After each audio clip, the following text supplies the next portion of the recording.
Semester ಇತಿಹಾಸ ವಿದ್ಯಾರ್ಥಿಗಳಿಗೆ ಸ್ವಾಗತ ಕೋರ್ತ ನಿಮ್ಮ ಪಠ್ಯಕ್ರಮವಾದ ಮೌರ್ಯ ಸಾಮ್ರಾಜ್ಯ. ಈ ಮೌರ್ಯ ಸಾಮ್ರಾಜ್ಯದ ಇತಿಹಾಸವನ್ನು ಅರಿಯಲು ಮೂಲಾಧಾರಗಳು ಯಾವ ರೀತಿಯಾಗಿ ಸಹಾಯಕವಾಗಿವೆ, ನಂತರ ಆ ಮೌರ್ಯ ಸಾಮ್ರಾಜ್ಯದ ರಾಜಕೀಯ ಚರಿತ್ರೆಯಲ್ಲಿ ಚಂದ್ರಗುಪ್ತ ಮೌರ್ಯ, ಬಿಂದುಸಾರ, ಅಶೋಕ ಇವರ ಸೈನಿಕ ಕೊಡುಗೆಗಳು ಯಾವ ರೀತಿಯಾಗಿ ಕಂಡುಬರಲಾಗಿದೆ, ನಂತರ ಮೌರ್ಯ ರಾಜಧಾನಿಯಾದ ಪಾಟಲಿಪುತ್ರ, ನಂತರ ಕೌಟಿಲ್ಯನ ಅರ್ಥಶಾಸ್ತ್ರ ಗ್ರಂಥವು ಯಾವ ಯಾವ ವಿಷಯವನ್ನು ಉಲ್ಲೇಖಿಸಲಾಗಿದೆ. ಮೌರ್ಯ ಸಾಮ್ರಾಜ್ಯದಲ್ಲಿ ಮೊದಲನೇದಾಗಿ ಪೀಠಿಕೆ. ಕೌಟಿಲ್ಯನು ನನ್ನ ಸಾಮ್ರಾಜ್ಯವನ್ನು ಸರ್ವನಾಶ ಮಾಡುವ ಉದ್ದೇಶದಿಂದ ಚಂದ್ರಗುಪ್ತನ ನೇತೃತ್ವದಲ್ಲಿ ಧನನಂದನ ಮೇಲೆ ದಾಳಿ ಮಾಡಿ ಮೊದಲ ಬಾರಿ ಸೋಲನ್ನು ಅನುಭವಿಸಿದರೂ ಕೂಡ ಎರಡನೆಯ ದಾಳಿಯಲ್ಲಿ ಗೆಲುವನ್ನು ಸಾಧಿಸಿ ಕೌಟಿಲ್ಯನ ಬೆಂಬಲದಿಂದ ಚಂದ್ರಗುಪ್ತನು ಮೌರ್ಯ ಸಾಮ್ರಾಜ್ಯದ ಅರಸನಾದನು. ಚಂದ್ರಗುಪ್ತ ಮೌರ್ಯ, ಬಿಂದುಸಾರ, ಅಶೋಕರು ಆಳ್ವಿಕೆಯನ್ನು ನಡೆಸಿ ಅವರು ಯುದ್ಧಗಳಿಗೆ ಅಷ್ಟೇ ಮೌರ್ಯ ಅರಸರು ತಮ್ಮ ಸಾಮ್ರಾಜ್ಯಕ್ಕೆ ಆಡಳಿತ, ಸಾಮಾಜಿಕ, ಆರ್ಥಿಕ, ಧಾರ್ಮಿಕ, ಸಾಹಿತ್ಯ, ಶಿಕ್ಷಣ, ಕಲೆ, ವಾಸ್ತುಶಿಲ್ಪರಂಗಗಳಿಗೆ ಕೊಡುಗೆಯನ್ನು ನೀಡಿದ್ದಾರೆ. ಪಾಟಲಿಪುತ್ರವು ಮೌರ್ಯ ಅರಸರ ರಾಜಧಾನಿಯಿತ್ತು. ನಂತರ ಮೌರ್ಯ ಅರಸರ ಮೂಲಾಧಾರಗಳು.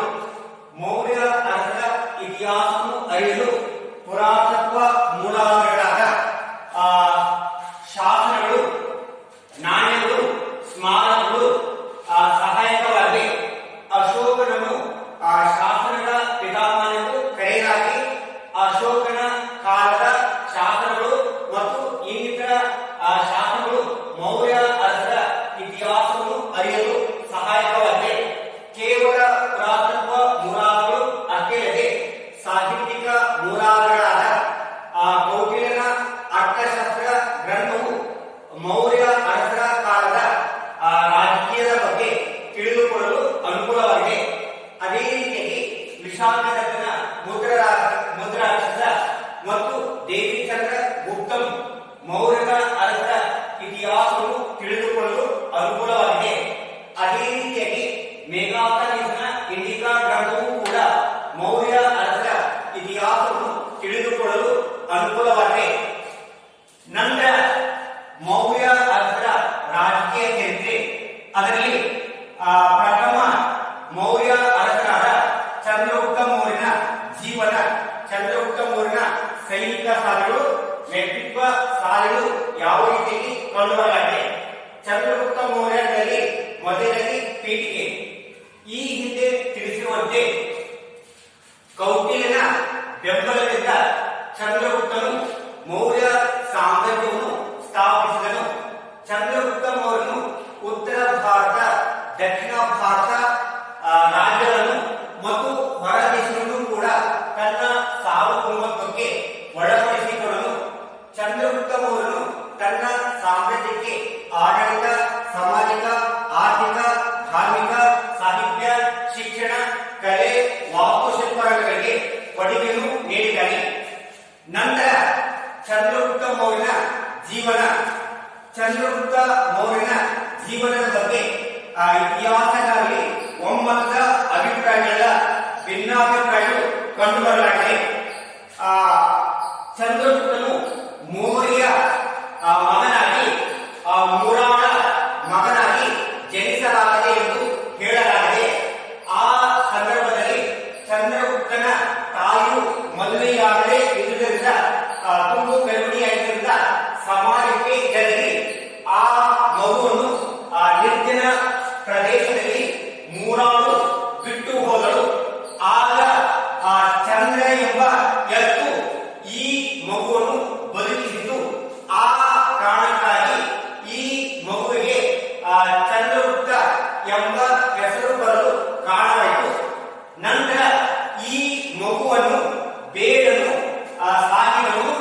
ಈ ಬೇಡನು ಚಂದ್ರಗುಪ್ತನಿಗೆ ದನ ಕಾಯುವ ಕೆಲಸವನ್ನು ನೀಡಿದನು. ದನ ಕಾಯುವ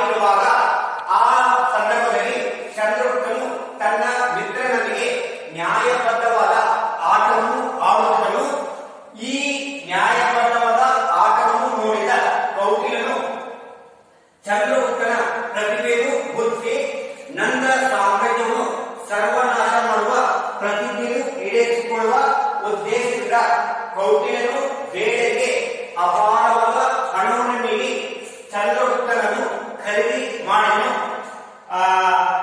ಕೌಟಿಲ್ಯನು ಚಂದ್ರಗುಪ್ತನಿಗೆ ತಕ್ಷಶಿಲೆಯಲ್ಲಿ ಶಿಕ್ಷಣ ಮತ್ತು ಸೈನಿಕ ತರಬೇತಿಗಳನ್ನು ನೀಡಿದನು.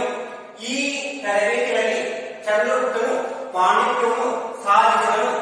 ಕೌಟಿಲ್ಯನು ನನ್ನ ಸಾಮ್ರಾಜ್ಯವನ್ನು ಸರ್ವನಾಶ ಮಾಡುವ ಪ್ರತಿಜ್ಞೆಯನ್ನು ಈಡೇರಿಸಿಕೊಳ್ಳುವ ಉದ್ದೇಶದಿಂದ ಚಂದ್ರಗುಪ್ತನ ನೇತೃತ್ವದಲ್ಲಿ ಧನನಂದನ ಮೇಲೆ ದಾಳಿ ಮಾಡಿ ಮೊದಲನೆಯ ದಾಳಿಯಲ್ಲಿ ಚಂದ್ರಗುಪ್ತ ಮತ್ತು ಕೌಟಿಲ್ಯರು ಸೋಲನ್ನು ಅನುಭವಿಸಿದರು. ಧನನಂದನು ಕೌಟಿಲ್ಯ ಮತ್ತು ಚಂದ್ರಗುಪ್ತನನ್ನು ಸೆರೆ ಹಿಡಿದು ಕಾರಾಗೃಹದಲ್ಲಿ ಇರಿಸಿದನು. ಅದೃಷ್ಟವಶಾತ್ ಚಂದ್ರಗುಪ್ತ ಮತ್ತು ಕೌಟಿಲ್ಯರು ಆ ಕಾರಾಗೃಹದಿಂದ ತಪ್ಪಿಸಿಕೊಂಡು ಬಂದರು. ಮತ್ತೆ ಕೌಟಿಲ್ಯನು ಚಂದ್ರಗುಪ್ತನ ನೇತೃತ್ವದಲ್ಲಿ ಎರಡನೆಯ ಬಾರಿಗೆ ದಾಳಿ ಮಾಡಿ ಈ ಎರಡನೆಯ ಬಾರಿ ದಾಳಿಯಲ್ಲಿ ಚಂದ್ರಗುಪ್ತ ಮತ್ತು ಕೌಟಿಲ್ಯರು ಧನನಂದನನ್ನು ಯುದ್ಧದಲ್ಲಿ ಸೋಲಿಸಿ ಅವನನ್ನು ಕೊಂದು ಹಾಕಿದರು. ನಂತರ ಕೌಟಿಲ್ಯನು ಚಂದ್ರಗುಪ್ತನನ್ನೇ ಮೌರ್ಯ ಸಾಮ್ರಾಜ್ಯದ ಅರಸನಾಗಿ ನೇಮಿಸಿದರು. ಚಂದ್ರಗುಪ್ತ ಮೌರ್ಯನು ಉತ್ತರ ಭಾರತ ಮತ್ತು ದಕ್ಷಿಣ ಭಾರತದ ಹಲವು ರಾಜ್ಯಗಳನ್ನು ಗೆದ್ದುಕೊಂಡು ತನ್ನ ಸಾಮ್ರಾಜ್ಯದಲ್ಲಿ ಸೇರ್ಪಡೆಗೊಳಿಸಿಕೊಂಡನು. ಚಂದ್ರಗುಪ್ತ ಮೌರ್ಯನು ದಕ್ಷ ಆಡಳಿತಗಾರನಾಗಿ, ಸಾಮಾಜಿಕ ಸುಧಾರಕನಾಗಿ, ಆರ್ಥಿಕ ಅಭಿವೃದ್ಧಿಗಳಾಗಿ, ಸಾಹಿತ್ಯದ ಪೋಷಕನಾಗಿ, ಶಿಕ್ಷಣದ ಅಭಿಮಾನಿಯಾಗಿ, ಕಲೆ ವಾಸ್ತುಶಿಲ್ಪರಂಗದ ಪೋಷಕನಾಗಿದ್ದನು. ಚಂದ್ರಗುಪ್ತ ಮೌರ್ಯನು ಕ್ರಿಸ್ತಪೂರ್ವ 298ರಲ್ಲಿ ಶ್ರವಣ ಬೆಳಗೊಳದ ಹತ್ತಿರ ನಿರ್ವಾಣ ಹೊಂದಿದನು. ನಿರ್ವಾಣ ಎಂದರೆ ಮರಣ ಎಂದರ್ಥ. ನಂತರ ಚಂದ್ರಗುಪ್ತ ಮೌರ್ಯನ ದಂಡಯಾತ್ರೆಗಳು ಅಥವಾ ಸೈನಿಕ ಸಾಲಗಳು ಅದರಲ್ಲಿ ಮೊದಲಿಗೆ ಮಗಧದ ಮೇಲೆ ಅಪಜಯ. ಚಂದ್ರಗುಪ್ತ ಮೌರ್ಯನು ಕೌಟಿಲ್ಯನ ಬೆಂಬಲದಿಂದ ಮಗಧ ರಾಜ್ಯದ ಮೇಲೆ ಮೊದಲ ಬಾರಿ ದಾಳಿ ಮಾಡಿದನು. ಈ ಮೊದಲ ದಾಳಿಯಲ್ಲಿ ಚಂದ್ರಗುಪ್ತ ಮತ್ತು ಕೌಟಿಲ್ಯರು ಸೋಲನ್ನು ಅನುಭವಿಸಿದರು. ನಂತರ ಧನನಂದನು ಚಂದ್ರಗುಪ್ತ ಮತ್ತು ಕೌಟಿಲ್ಯರನ್ನು ಕಾರಾಗೃಹದಲ್ಲಿ ಇರಿಸಿದರು. ನಂತರ ಮಗಧದ ಮೇಲೆ ಎರಡನೆಯ ದಾಳಿ. ಕೌಟಿಲ್ಯ ಮತ್ತು ಚಂದ್ರಗುಪ್ತರು ಆ ಕಾರಾಗೃಹದಿಂದ ತಪ್ಪಿಸಿಕೊಂಡು ಬಂದ ನಂತರ ಕೌಟಿಲ್ಯನು ತನ್ನ ಶಪಥವನ್ನು ಈಡೇರಿಸಿಕೊಳ್ಳುವ ಉದ್ದೇಶದಿಂದ ಎರಡನೆಯ ಬಾರಿಗೆ ಮಗಧ ರಾಜ್ಯದ ಮೇಲೆ ದಾಳಿ ಮಾಡಿದನು. ಈ ಎರಡನೆಯ ದಾಳಿಯಲ್ಲಿ ಮಗಧ ಅರಸನಾದ ಧನನಂದನು ವೀರಾವೇಶದಿಂದ ಹೋರಾಡುವಾಗ ಮರಣ ಹೊಂದಿದನು. ಈ ರೀತಿಯಾಗಿ ಮಗಧ ರಾಜು ಚಂದ್ರಗುಪ್ತನ ಸಾರ್ವಭೌಮತ್ವಕ್ಕೆ ಒಳಪಟ್ಟ ನಂತರ ಕೌಟಿಲ್ಯನು ಚಂದ್ರಗುಪ್ತನನ್ನೇ ಮೌರ್ಯ ಸಾಮ್ರಾಜ್ಯದ ಅರಸನಾಗಿ ನೇಮಿಸಿದರು. ಚಂದ್ರಗುಪ್ತ ಮೌರ್ಯನು ತನ್ನ ಸೈನಿಕ ಸಾಧನೆಯನ್ನು ಮುಂದುವರಿಸಿ ಪೌರಸ್ತ್ಯರ ಮೇಲೆ ದಾಳಿ ಮಾಡಲು ಪೂರ್ವದಲ್ಲಿ ಅಲೆಕ್ಸಾಂಡರ್ನೊಂದಿಗೆ ಭೇಟಿಯಾದನು. ಅಲೆಕ್ಸಾಂಡರ್ನ ಬೆಂಬಲದಿಂದ ಚಂದ್ರಗುಪ್ತ ಮೌರ್ಯ ಮತ್ತು ಕೌಟಿಲ್ಯರು ಪೌರಸ್ತ್ಯರನ್ನು ಕೊಲ್ಲಲಾಗಿದೆ ಎಂದು ಕೆಲವು ಇತಿಹಾಸಕಾರ ಅಭಿಪ್ರಾಯವಾಗಿದೆ.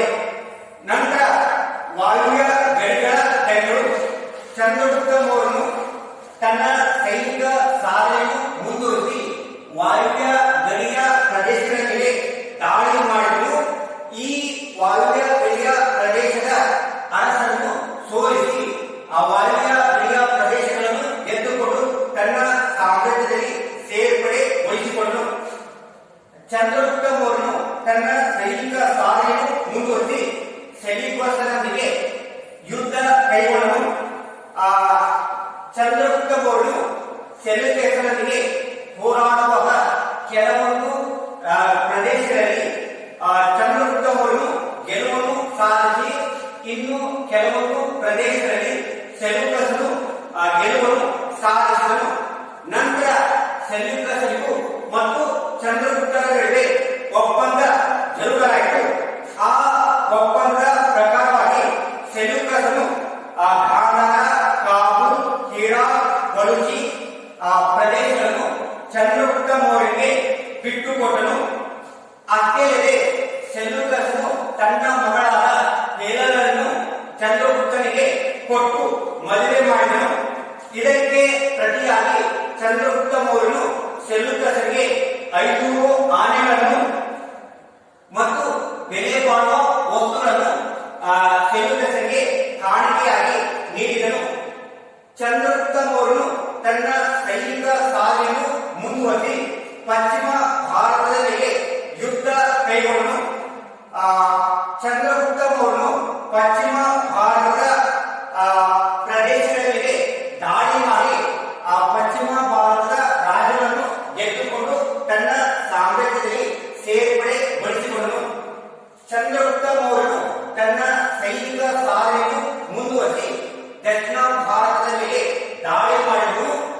ಈ ದಕ್ಷಿಣ ಭಾರತದ ಕರ್ನಾಟಕ, ಮಹಾರಾಷ್ಟ್ರ, ಆಂಧ್ರಪ್ರದೇಶ, ಕೇರಳ ಇನ್ನಿತರ ರಾಜ್ಯಗಳ ಮೇಲೆ ದಾಳಿ ಮಾಡಿ ಆ ದಕ್ಷಿಣ ಭಾರತದ ರಾಜ್ಯಗಳನ್ನು ಗೆದ್ದುಕೊಂಡು ಚಂದ್ರಗುಪ್ತ ಮೌರ್ಯನು ತನ್ನ ಸಾರ್ವಭೌಮತ್ವಕ್ಕೆ ಒಳಪಡಿಸಿಕೊಂಡನು. ನಂತರ ಚಂದ್ರಗುಪ್ತ ಮೌರ್ಯನ ಸಾಮ್ರಾಜ್ಯದ ವಿಸ್ತಾರ.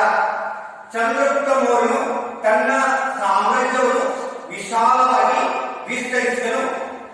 ಚಂದ್ರಗುಪ್ತನ ಸಾಮ್ರಾಜ್ಯವು ಪೂರ್ವದಲ್ಲಿ ಬಂಗಾಳದಿಂದ ಪಶ್ಚಿಮದಲ್ಲಿ ಸೌರಾಷ್ಟ್ರದವರೆಗೆ ಮತ್ತು ದಕ್ಷಿಣದಲ್ಲಿ ಈಗಿನ ಕರ್ನಾಟಕದವರೆಗೂ ತನ್ನ ಸಾಮ್ರಾಜ್ಯವನ್ನು ವಿಸ್ತರಿಸಿದನು.